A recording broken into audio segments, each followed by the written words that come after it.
As someone who owns a YouTube channel where I talk about my experiences in life and opinions, sometimes I look back and I wonder if I'll think differently about some of the things I say one day.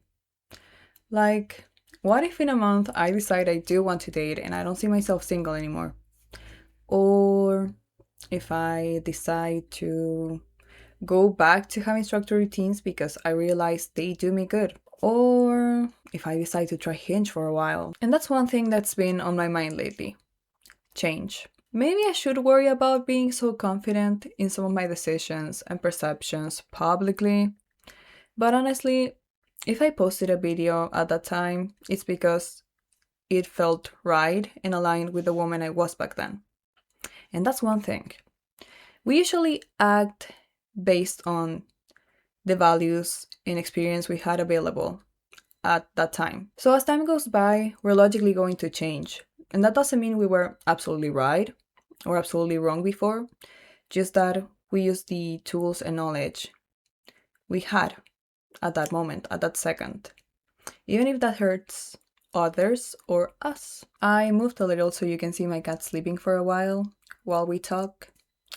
But for example, I used to be someone who assumed a lot of things about others. Like, if they acted a certain way, I would try to determine their whole character and even their perception of me based on that single action or comment. Almost like I was a psychiatrist trying to read a patient. Being that way hurt me and those around me a lot because, first of all, it fed my negative and destructive thoughts by assuming everybody saw me as a nuisance eventually. And second, because I judge people too quickly, and nobody deserves that, even if it's a reaction out of fear of connection. I clearly hurt them with my assumptions sometimes, because I wasn't always right, and there were occasions where I would say something and I could just see from the look in their eyes or the way they texted this feeling of, so that's how you think of me. That's how you see me. And it's sad when someone just assumes. No, it's sad when someone fills the gaps they don't know about you with the wrong assumptions instead of just asking. I'm still a very analytical person, don't get me wrong. You can see it on my entire YouTube channel, and it's a tool I use to analyze myself, analyze situations, and figure out how to react properly to them, and also give advice. But now I don't jump to conclusions, and I ask. I ask a lot of questions. When I socialize, I often get told that it's like I'm running an interrogation, but I'd rather be perceived that way than just assume things about people that could be completely wrong. And that also allows me to get to know them better. My point is that none of this instantly means you're a hypocrite just because you don't act the way you used to. It just means that you changed and grew. You'll never be the same person you were years ago, a year ago, months ago, and sometimes even a week ago. Your needs, feelings, thoughts, and even the way you react to certain circumstances will change no matter what. But does that mean the person who made those mistakes before didn't exist? No. It's as real as your new self who's trying to not repeat those mistakes. While I was planning this video, I did end up watching a video of mine from more than a year ago from a channel you don't know about, and there I said something interesting that I still resonate with now. And it was that for me, changing isn't about leaving your past self behind and pretending it never existed. It's about destroying what you know and maybe the person you are right now with its beliefs, patterns, perspectives, and so on, so you can use those pieces to create something new, something different, like a new reality or a new you. That makes sense to me because I constantly say we're built by experience. So if we left it all behind mindlessly, how would we avoid becoming that same version again? We might end up falling into the same patterns. So that's why I believe it's important to carry with you the mistakes and the regrets, not to slow you down, but as a reminder of who you don't want to be and what you don't wish to do. I think one easy personal example when it comes to not falling into the same patterns is how I react to feeling bad.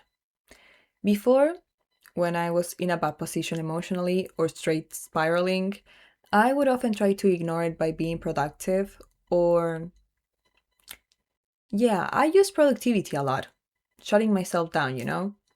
But now I realize how toxic that is, at least for me. It might be useful for some people, but not to me. And instead, when I find myself in a situation like that, I sit with the emotion and I don't allow it to define me. Emotions are meant to be felt. You don't need to understand them all the time or let them define who you are, but you do need to see them before you let them go. Since giving recognition to that human side of yours is, to me, one of the healthiest things you can do. Because validation should always come from the inside first. You have to be the one who validates your feelings and experiences first. To be honest, I'm kinda sleepy right now because it's midnight, but I also said something a few moments ago that I want to explain, and is that sometimes we didn't act absolutely right or absolutely wrong in the past. We only used the tools we had available at the time. Well, this also applies the other way around. But if I only say that, I'm sure you're confused as hell. So let me be more clear. Sometimes we had the right mindset in the past about a situation, a value, or a way of being, and we ended up drifting away from that for one reason or the other. Does that mean you're not allowed to make mistakes and you should know everything by now? Not at all. Do you want to hear it in Spanish? No. You can still realize that maybe you were right before, that your current perception isn't right, or that maybe you just liked who you were more, and you're allowed to go back to that. Who you are right now can still change. That's because there's things we cannot want or value until we try the opposite. For example, I made a whole video giving reasons about why I'm not interested in dating right now, right? I did mention there too that I'm young and a man who makes my entire belief system shift can still come, and I still agree with that because I'm not close to love, I'm just not actively looking for it, and I don't mind if I don't have it, like romantic love. I'm just not close to it because I'm a lover girl. I love romance. And maybe there's someone out there for me, but I don't mind if I don't find him. The thing is, what if tomorrow I decide to get on a dating app and I meet there a man who's older than me, who makes me feel safe, who's like funny, who knows what he wants, and more importantly, who makes me want to give him a chance? Am I going to reject him just because I said in a few videos that I'm not interested in dating right now? Oh, look at that. Probably not, because realistically, for the right person or under the right circumstances, our opinions and needs can change, and there's nothing wrong with that. We're all human after all. We're all figuring things out as we move forward. But being completely honest, this is a process that happens pretty much inside you. So other people probably won't understand it, and that's because they only knew that previous version of you. So instead, they'll judge you. They'll treat you as someone inconsistent, a liar who said or did something and apparently now doesn't resonate with it. But you're allowed to change, to choose different things, to learn from your mistakes or become whoever the you want to be, because this is your life. And what you did or who you were in the past isn't a prison for who you are right now. And being 1:30 a.m., I have nothing else to say. I'm recording this the same week I'm posting it after all. I had a little time, so thank you so much for watching. Thank you so much for being here. I hope you have a great start of your week. I hope your weekend and week were fine. Mine has been awful and hectic, and I've been emotionally spiraling, but we're going to talk about that next week because I need to understand it first before I say anything. I don't want to confuse you the way I am confused. Don't forget to subscribe, to leave a like, to leave a comment telling me your thoughts, your feelings, and don't forget to follow me on social media.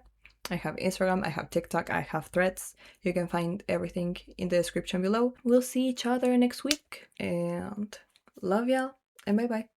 See you soon.